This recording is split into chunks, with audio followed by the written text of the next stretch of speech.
So we are using an enzyme in everything that we've been going to be doing this today. Yeah. And the enzyme is called transglutaminase, but we refer to it affectionately as meat glue. The culinarians at the table refer to it as meat glue. The scientists at the table refer to it as transglutaminase. But maybe you could talk a little bit about what transglutaminase is. It is an enzyme, but what does that mean? Yeah. So we see enzymes in the kitchen all the time. We could certainly wax poetically on enzymatic biochemistry, but we won't do that.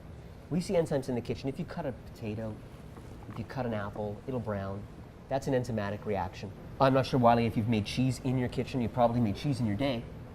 Yeah, we've made cheese before. And certainly. you would add an enzyme rennet to that. And that would precipitate the kappa casein in the milk and create that physical, the curd, actual curd.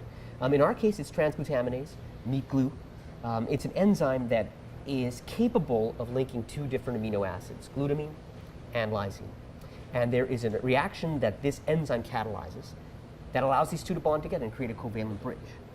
A covalent bond is a very strong type of bond. And when chefs refer to this stuff as glue, it is a form of adhesion. You're creating sort of, you have two pieces that have now become one.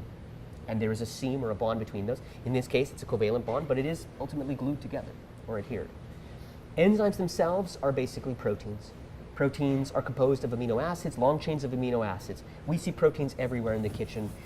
Meats, seafood, legumes, soybean, Poultry. You see them everywhere. Eggs. Yep. Eggs. So proteins are ubiquitous. More often than not, they're structural. A muscle tissue is a structural element in the kitchen, but you see them everywhere. You see them in foaming. We make a meringue. That's a denatured protein. Emulsifiers, they actually are able to bring oil and water together in different systems.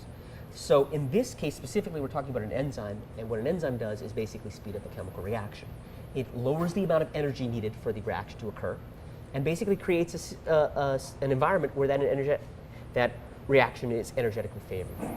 In this case, it is the bonding of glutamine and lysine.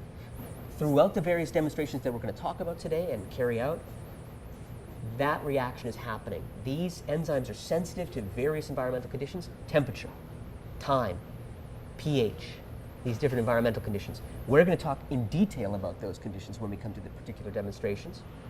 But for now, it's just enough to say that pH, temperature, time, agitation, physical proximity, these environmental conditions are central in the enzyme's activity and the enzyme's ability to act to catalyze the bonding of the glutamine and the lysine to create a bond or adherence or glue. Yeah, and we're going to take that reaction and show some pretty novel preparations. So we're going to show some basic stuff, sort of restructuring basic muscle foods, taking a piece of fish, bonding it to itself, taking a piece of meat, taking a thin cut, making it a thicker cut. Show some slightly more complicated things, noodles, taking a shrimp and completely restructuring it, reforming it into a almost unrecognizable shape. And then we're going to show how we can actually use this reaction, use this enzyme in systems that don't even have the requisite amino acids present by introducing those amino acids. So those you amino could create acids. that texture without even having any muscle tissue there. So yeah, in vegetables, things like that. That'd be great. Yeah, so let's go. Let's get to it. All right.